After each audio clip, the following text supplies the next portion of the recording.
네, 안녕하세요. 반갑습니다. 연성대 교수학습 지원센터, 교수학습 혁신센터로 저희가 2월부터 이름이 바뀌었는데요. 교수학습 지원센터장을 맡고 있는 임여정입니다. 반갑습니다. 네, 제가 이렇게 많은 분들 앞에서 발표하는 게 처음이기도 하고, 또 개인적으로 저희 기획처장님과 교무처장님께서 뒤에서 보고 계셔서 너무 떨리는 그런 상황인데요. 오늘 주어진 시간을 잘 마치고 어떻게라도 집에 갈 수 있다는 생각으로 말씀을 드려보도록 하겠습니다. 무엇보다도 교수님도 혹시 인터불고에서 불고가 무슨 뜻인지 혹시 아실까요? 제가 얼마나 여기 오는 게 겁났으면 인터불고는 대체 왜 인터불고인가 이런 것들까지 고민을 했는데요. 살펴보니까 인터불고에서 불고라는 게 라틴어로 마을이라는 뜻이라고 합니다. 그래서 마을 간 혹은 마을 안에 있는 그런 내용인데요. 제가 이렇게 부족하나마 이런 자리에서 교수님들과 저희 마을에서 이루어진 어떤 교수 및 학습 지원에 대한 사례들을 나눌 수 있어서 참 감사하고 또 영광이라고 생각을 하고 있습니다. 네, 아마도 다른 학교들에서 더 많은 것들을 고민하고 또 대체로 다 이미 우리도 해본 거다라고 생각하실 수도 있겠지만 이제 계속적으로 저희가 개성과 혁신을 요구받고 있는 상황에서 뭐라도 새로운 도전을 하실 때 하나의 어떤 마중물로 역할을 할 수 있기를 바라는 마음으로 발표를 시작하도록 하겠습니다. 네, 저는 이렇게 4가지 목차로 말씀을 드리려고 하는데요. 먼저 저희 학교의 교육혁신 전략 목표에 대해서 말씀드리겠습니다. 다른 대학도 다 비슷하시겠지만 저희 학교는 이제 대학의 중장기 발전 계획과 연계해서 2주기 혁신 지원 사업에서 교육 혁신의 목표를 이렇게 미래 사회 대응 교육 체계를 확립하고 교육 수요자 중심의 교육 혁신을 달성하겠다라고 설정을 해 보았습니다. 그래서 그러한 목표에 따라서 요 아래 보시는 것처럼 세부 과제 5가지를 좀 구성을 해 보았고요. 그 중에서 저희 교수학습 혁신센터에서 주로 관련된 사업들은 이 3번째 꼭지와 4번째 꼭지에 해당이 됩니다. 그래서 저희는 이제 더 따뜻한 개별화 학습과 그 다음에 쉬프트 학습 생태계라는 그런 큰 제목 아래 몇몇 개의 어떤 사업들을 진행해 보았는데요. 이제 이런 것들을 제가 학습자 중심이라는 키워드로 좀 모아서 한번 저희가 했던 교수 지원, 학습 지원의 대표적인 사례들을 좀 말씀을 드려보도록 하겠습니다.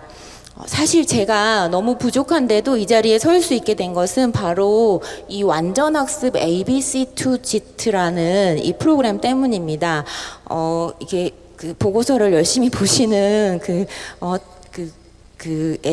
처장님과 관계자분들께서는 들어보셨을 수도 있는데 이 사례가 저희 혁신 지원 사업의 우수 사례로 거론이 됐었다고 하더라고요. 그래서 학교에서 이거를 좀 어떻게 발표를 해주십시오라고 말씀하셔서 가지고 오게 됐는데요.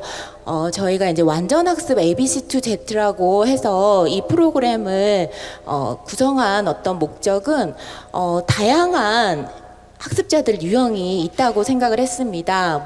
A, B, C, D 같은 친구들이 다양하게 학교에 들어오는데요. 이제 그렇게 이 출발점이 각기 다른 A, B, C, D라는 학생들도 어떤 식으로 우리가 밀착 지원을 하면 결국 종국에는 완전 학습 지에 달성할 수 있도록 한번 그 방법들을 모색해 보자라고 한 것이 이 프로그램의 시작이었습니다. 그래서 이제 구체적인 방법으로 저희가 생각한 것들이 아직 얘가 나오면 안 되는데 아랫부분에 있는 3가지 방법이었습니다. 그래서 개별 구독 지원, 학습자 맞춤 지원, 학습 공동체 지원의 어떤 큰 3가지 방법들을 같이 좀 활용해서 이 친구들에게 필요한 프로그램들을 밀착 지원하는 것이 저희의 목표였고요. 그런 의미에서 몇몇 가지 새로운 프로그램들을 또 한번 모아봤는데요. 이걸 다 설명하면 40분 안에 못 끝납니다. 그래서 제가 몇 개만 가지고 와서 이 부분들만 주로 설명드리도록 하겠습니다.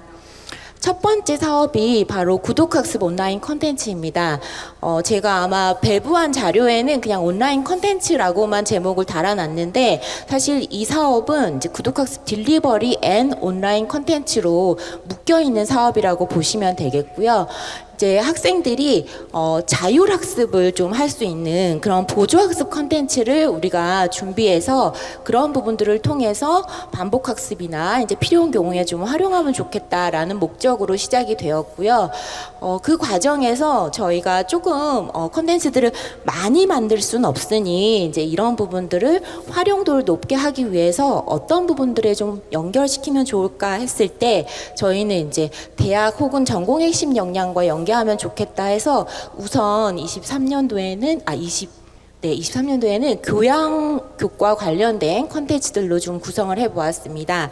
그래서 여기 보시는 영상은 이제 영상 창의 실습이라는 그 교양교과와 관련된 그런 컨텐츠인데요. 이 관련된 교과가 있다고 했을 때 그 교과와 관련된 마이크로 러닝 5분에서 10분 정도 되는 그 짤방들을 한 50분 안에, 그러니까 50분 정도 분량이 되도록 개발을 하는 것입니다.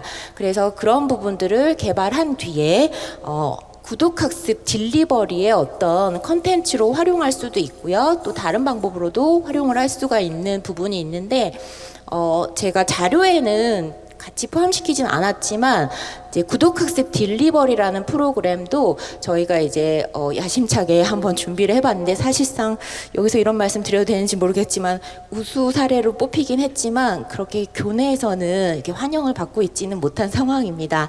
그런데 이제 운영의 어떤 목적이나 방법, 유형에 대한 부분은 저희가 이제 목적한 바를 좀 소개를 드리면 개별화된 그 학습 지원, 앞서 말씀드린 A, B, C, D 같은 친구들을 위해서 필요할 때 그런 부분들을 지원함으로써 학습 격차를 좀 해소하고자 했었고요.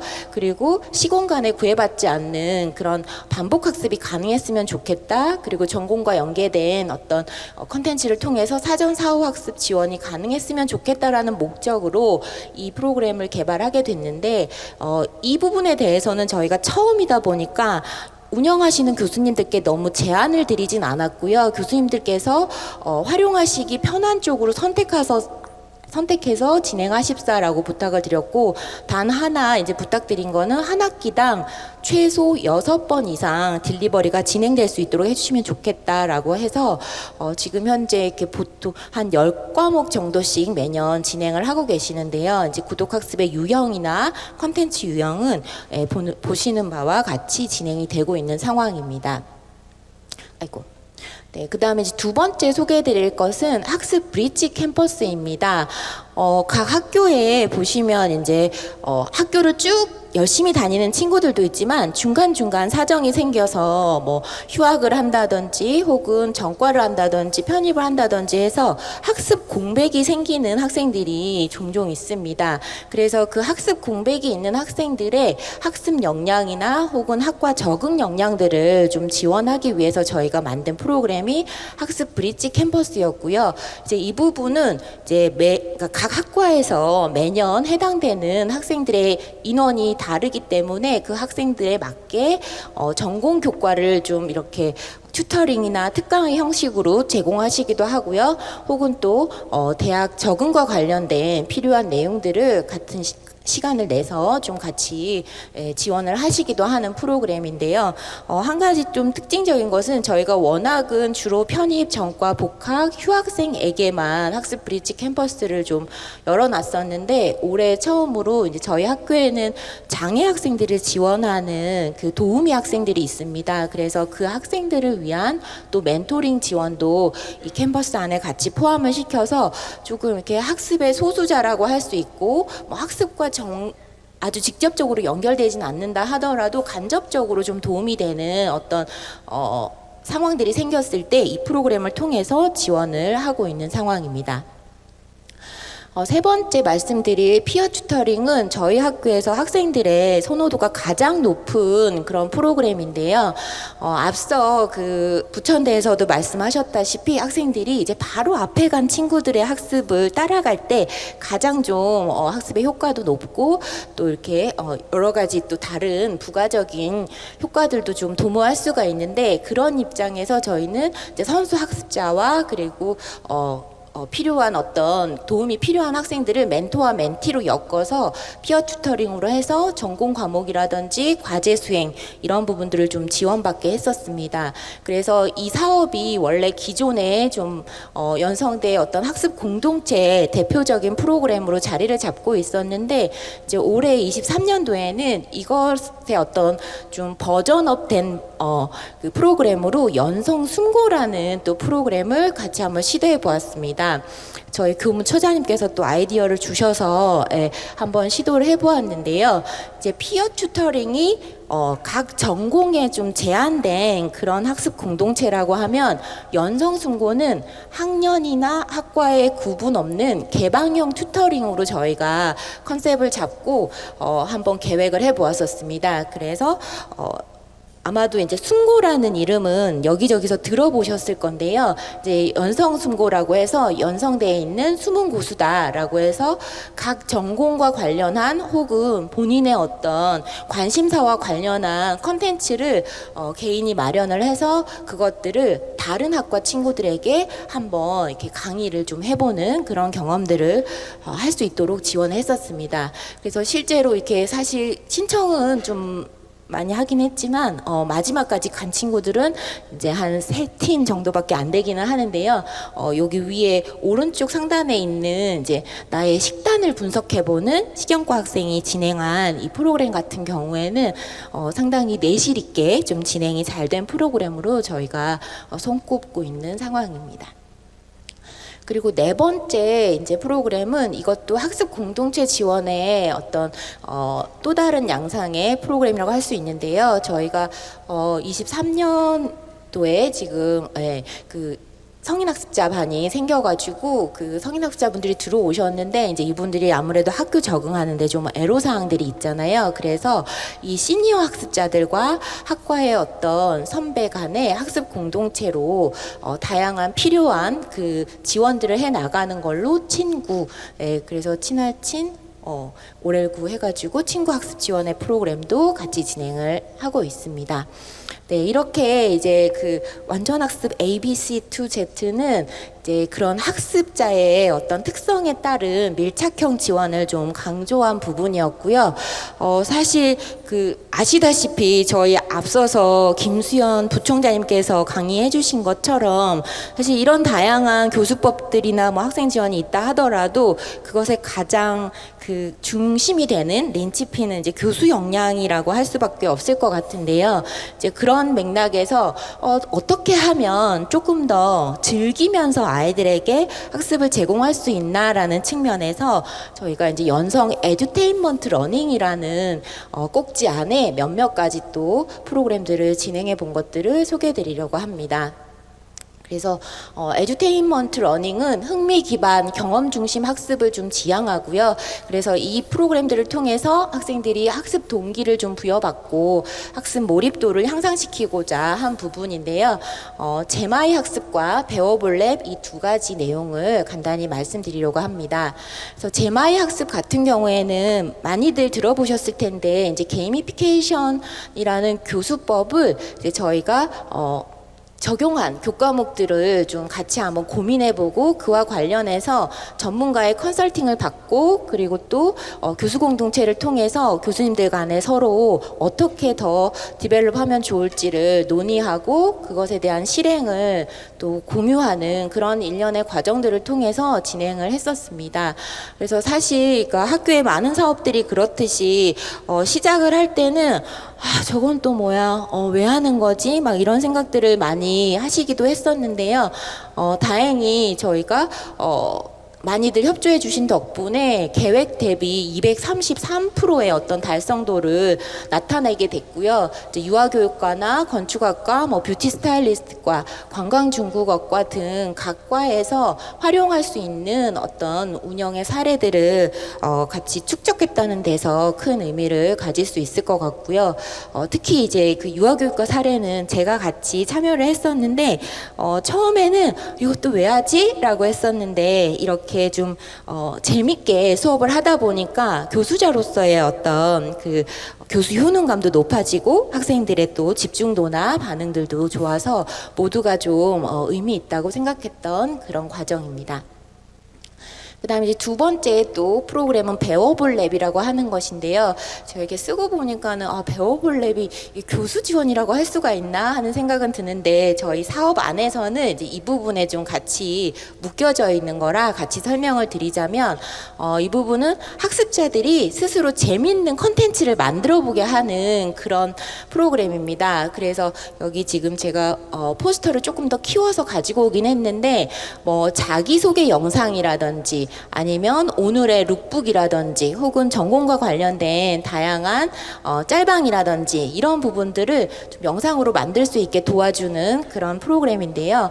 관련해서 영상을 제작하기에 적절한 관련된 특강들을 제공하고 이 특강들만 들어도 같이 영상을 만들어낼 수 있도록 좀 구성을 해서 학습자들이 또 재밌게 하나의 어떤 결과물들을 만들어갈 수 있는 그런 경험들을 제공했던 사업입니다.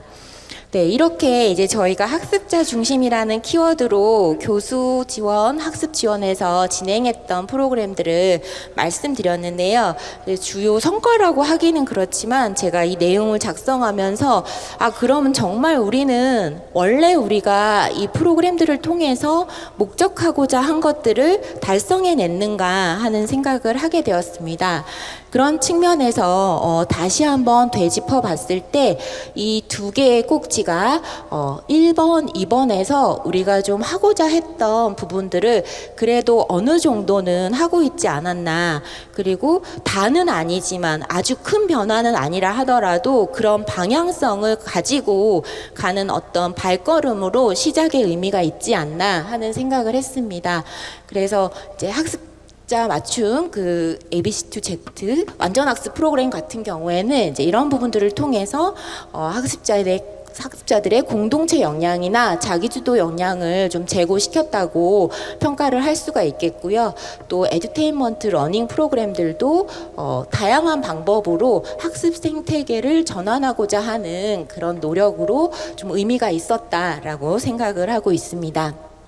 그래서 이런 부분들을 통해서 미래 사회 적응력이 높은 더 따뜻한 전문 기술 인재를 양성할 수 있을 거라고 생각이 되고요.